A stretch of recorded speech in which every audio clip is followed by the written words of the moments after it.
Saudara membahas motif penculikan dan pembunuhan kepala cabang bank bersama pengacara tersangka EW Adrianus Agal serta mantan Kabar Reskrim Komjen Purnawirawan Arief Sulistianto. Selamat petang Pak Arief dan selamat petang juga Bang Adrianus. Terima kasih sudah bergabung bersama kami di Kompas Petang.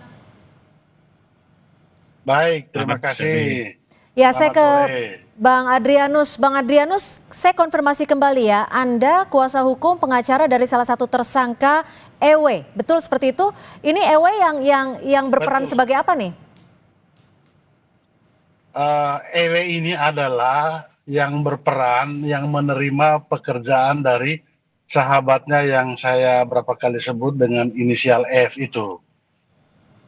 Setelah Eras menerima pekerjaan itu, baru dia meminta beberapa teman-temannya untuk ikut serta bersama dengan Eras. Seperti itu. Saat itu ordernya apa? Permintaannya apa? Ordernya adalah permintaan untuk menjemput paksa salah seorang yang diduga merugikan mereka. Infonya seperti itu. Termasuk membunuh? Tidak, sama sekali tidak. Karena penjemputan paksa ini tugas yang diberikan ke Eras Wawo dan kawan-kawan ini, bahwa yang dimintakan adalah hanya untuk menjemput di daerah Jakarta Timur, tepatnya persis di Lotemar, karena terkait penempatan posisi Eras dan kawan-kawan ini, kan ada 3 klaster seperti yang saya bicarakan sebelumnya. Itu ada klaster yang pertama, klaster pengintai, yang kedua klaster penjemputan paksa, yang ketiga adalah klaster eksekutor. Nah, sore itu mendapat informasi bahwa korban berada di Lotemart, berada di Jakarta Timur. Setelah mendapat arahan melalui telepon dari temannya Eras yang berinisial F itu, nah mereka langsung ke TKP. Setelah sampai di TKP, baru mereka melakukan upaya paksa membawa masuk dalam mobil yang terlihat di dalam media sosial yang warna putih itu. Setelah itu baru mereka mendapat arahan agar orang atau korban tersebut dibawa ke Cawang. Nah, setelah sampai di Cawang baru diarahkan nanti ada mobil Fortuner atau Pajero, kalian berikan korban di situ. Nah, setelah tugas Eras dan kawan-kawan ini menyerahkan korban, tugas mereka sudah selesai sampai di situ. Namun Eras dan kawan-kawan melakukan pekerjaan ini kan dijanjikan untuk mendapat upah. Oke. Nah, karena belum mendapat upah, malamnya mereka ditelepon untuk mengambil upah, yang informasi yang saya dengar langsung dari Eras di Polda, bahwa mereka akan mendapat upah itu di tangan kanannya bos. Bos ini maksudnya F? Itu. F bukan bos. F bukan bos. F maksud saya yang memberikan perintah itu? Atau orang lain lagi? Ya, yang memberi perintah. Yang pasti F memerintahkan Eras untuk mengambil upahnya mereka yang awalnya dijanjikan 50 juta. Dan mengetahui atau melihat? Mengetahui dan melihat. Itu, mengetahui dan melihat. Dari teman-teman Eras ini, Bang Adrianus, dari teman-teman Eras ini apakah semuanya sipil atau ada orang selain sipil di situ? Dari ke-15 orang yang sudah ditangkap ini? Yang saya tahu kalau dari Eras ini semuanya sipil semua. Mereka pekerja lepas lah, pekerja keamanan lepas. Seperti itu. Artinya sipil ya? Kalau yang klaster eksekutor kami tidak tahu mereka dan kami tidak kenal mereka.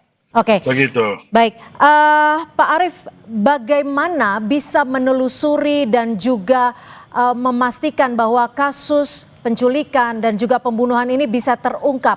Karena ini kan bisa dikatakan sebagai suatu sindikat. Iya, terima kasih Cynthia, Pak Adrianus. Selamat sore. Baik, Pak Arif, Pertama, selamat sore. saya turut berduka cita kepada keluarga korban dan BRI tempat korban bekerja, Muhammad Ilham Pradipta almarhum. Dan terima kasih kepada Polda Metro Jaya yang dengan cepat bisa mengungkap kasus ini, yang mana sudah ditangkap 15 orang. Dari apa yang saya baca di dalam pemberitaan, informasi-informasi di pemberitaan, dan tadi secara sepintas Pak Adrianus sudah menyampaikan juga terhadap apa yang dilakukan oleh kliennya.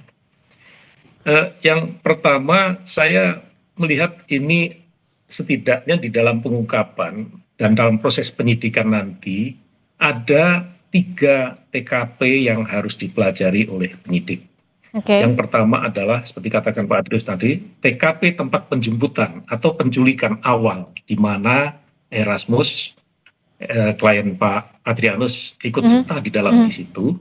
Kemudian TKP kedua adalah penyerahan, jadi handing over dari pelaku penculikan kepada pelaku yang kelompok kedua. Kemudian yang TKP ketiga adalah TKP tempat eksekusi. Kalau memang seperti dikatakan oleh klien Pak Adrianus tadi benar, berarti ada TKP tempat eksekusi. Kemudian TKP yang keempat adalah TKP tempat pembuangan mayat. Nah, dari 4 TKP ini penyidik harus bisa menemukan alat bukti sehingga akan bisa terhubung. Tapi Pak Arif, maaf saya potong. Peristiwa, ya. Maaf saya potong. Kalau dari melihat polanya ada beberapa klaster, apakah ini mungkin dilakukan oleh orang sipil atau ada kemungkinan lain menurut Anda? Saya pikir mau sipil mau siapapun, kita harus membuktikan dulu secara objektif siapa sih pelaku-pelakunya ini dan apa peran dari masing-masing pelaku. Tentu ini harus diikuti oleh alat bukti. Saya tidak tahu apakah ini orang sipil atau orang non-sipil. Dikotomi ini nanti akan bisa menimbulkan prejudice. Oke, kami lanjutkan kembali kepada Komjen Purnawirawan Arief Sulistianto. Pak Arief, silakan pernyataan Anda bagaimana untuk mengungkap kasus pembunuhan dan juga penculikan ini. Ya, Cynthia, saya ulangi lagi ya apa yang sudah saya sampaikan tadi. Dari melihat peristiwa yang sudah terjadi ini, saya menggolongkan ada setidaknya 4 tempat kejadian perkara. Kemudian dari 4 kejadian perkara itu penyidik sudah menangkap 15 orang. Ya. Disinilah penyidik akan mengumpulkan alat bukti. TKP pertama adalah tempat penjemputan, yaitu di Lotte Mart. Kemudian TKP kedua terjadi overhandling. Dari Lotte Mart diserahkan di Cawang di mobil Fortuner. Kemudian TKP ketiga menurut keterangan klien Pak Adrianus adalah tempat eksekusi karena kliennya mengetahui korban sudah meninggal dunia. Itu TKP ketiga. TKP keempat adalah tempat diketemukannya mayat korban. Dari 4 TKP inilah penyidik dengan didukung oleh keterangan para tersangka yang sudah tertangkap, maka akan mengkonstruksikan bagaimana peristiwa itu terjadi, kemudian bagaimana konstruksi perbuatannya, mulai dari penculikan, kemudian sampai dengan ditemukannya itu, hingga akan ditemukan peran dari masing-masing pelaku.